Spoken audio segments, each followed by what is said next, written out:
हर हर गंगे जय मां गंगे। श्राद्ध पक्ष के 16 दिनों तक पितरों के नियमित कार्य करने का विशेष महत्व माना गया है। धर्मनगरी हरिद्वार के नारायणी शिला मंदिर में पितरों के नियमित त्रिपिंडी श्राद्ध किया जाता है। आखिर क्या है त्रिपिंडी श्राद्ध और इस श्राद्ध को करने से पितरों की क्या कृपा हमारे ऊपर बरसती है, इस पर बात करने के लिए हमारे साथ मौजूद है नारायणी शिला मंदिर के मुख्य प्रबंधक मनोज त्रिपाठी जी। बहुत बहुत स्वागत है गुरुजी आपका तिलक पत्रिका पे। सबसे पहले तो आपसे बात करना चाहेंगे, ये त्रिपिंडी श्राद्ध क्या होता है? श्रद्धा से पितृ निमित्तक किया गया कार्य श्राद्ध कहलाता है।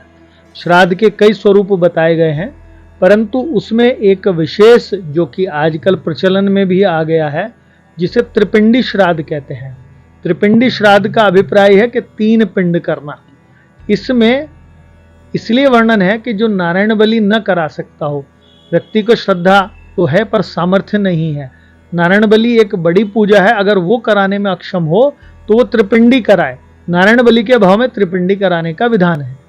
3 देवताओं का पूजन होता है इसमें, ब्रह्मा, विष्णु और रुद्र। 3 पीढ़ियों के लिए आप अपने पितरों के लिए करते हैं, पिता, बाबा, पड़बाबा। 3 ही इसमें पिंड होते हैं और प्रायश्चित, हवन, तर्पण आदि करने के पश्चात पितृदोष से मुक्ति मिलती है व्यक्ति को। 3 पीढ़ियों से लगा हुआ अगर कोई पितृ दोष है व्यक्ति को, वो शांत हो जाता है। बोले जी, अगर बात की जाए त्रिपिंड श्राद्ध, इसमें किन किन वस्तुओं की जरूरत होती है? इसमें 3 देवताओं का पूजन है, तो 3 देवताओं के ही सामग्री की आवश्यकता है। और 3 पिंड भी अलग अलग होते हैं। एक तिल का पिंड होता है, एक चावल के आटे का पिंड होता है, एक जौ का पिंड होता है। इसी तरीके से 3 देवताओं की जो कलश हैं वो भी एक लोहे का, एक तांबे का, एक चांदी का, या हम रखते हैं, या सोने या तांबे का एक रख देते हैं। इस प्रकार से बताया गया है। इन सब के अभाव में हम उसमें केवल कुशाबी रख सकते हैं तो सोने की परिपूर्ति हो जाती है। अलग अलग रंग हो जाते हैं इनके। इसी प्रकार से प्रायश्चित हवन करते हैं। यही सामग्री मुख्य तौर पे चाहिए होती है इसकी। पूजा की पूरी विधि किस तरह से कराई जाती है नारायणी शिला मंदिर में? इसमें 3 ब्राह्मणों का वरण कराया जाता है, जो कि 3 ब्राह्मण इन 3 देवताओं का सूक्तों का पाठ करते हैं। एक चौथे आचार्य इन देवताओं का पूजन कराने के पश्चात उनका तर्पण कराते हैं। देव, ऋषि, मनुष्य, पितृ तर्पण, जिसमें व्यक्ति के पितरों का, देवताओं का, सभी भी जो दिव्य मनुष्य हैं, दिव्य पितर हैं, उन सब का करा के उसके पश्चात में वो 3 पिंड किए जाते हैं। उसके पश्चात प्रायश्चित हवन कराते हैं ताकि व्यक्ति के पाप नष्ट हो जाएं, दग्ध हो जाएं। किन लोगों से त्रिपिंडी श्राद्ध कराया जाता है जो आपके पास यहाँ पर आते हैं? जिन व्यक्तियों की सामर्थ्य ना हो और वो व्यक्ति इच्छा रखते हो, और या किन लोगों का केवल 3 पीढ़ियों के अंदर का ही दोष चला रहा हो।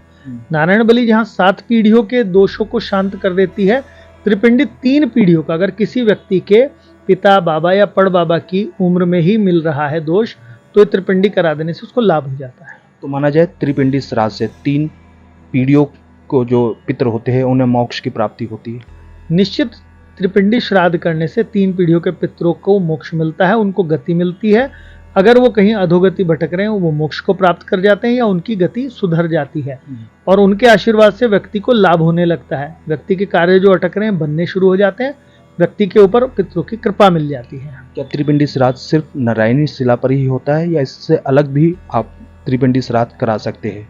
नारायणी शिला तो हरिद्वार में जो पूरे पितृ तीर्थ हैं भारतवर्ष में, उनमें से एक है। परंतु आप ये समझिए कि ये त्रिपिंडी श्राद्ध का विवरण नदी तट पर, गौशाला में, किसी दिव्य मंदिर में, स्वयं सिद्ध जो मंदिर हैं उनमें कराने का भी विधान है। परंतु ये जो 3 पितृ तीर्थ हैं इनमें व्यक्ति कर लेगा तो अनंत काल के लिए अपने पितरों को प्रसन्न कर लेता है ना। बिल्कुल, जिस तरह से इनके द्वारा बताया गया, त्रिपिंडी श्राद्ध हिंदू धर्म शास्त्रों में विशेष महत्व रखता है और त्रिपिंडी श्राद्ध कराने से 3 जन्मों के पितरों को मोक्ष की प्राप्ति होती है।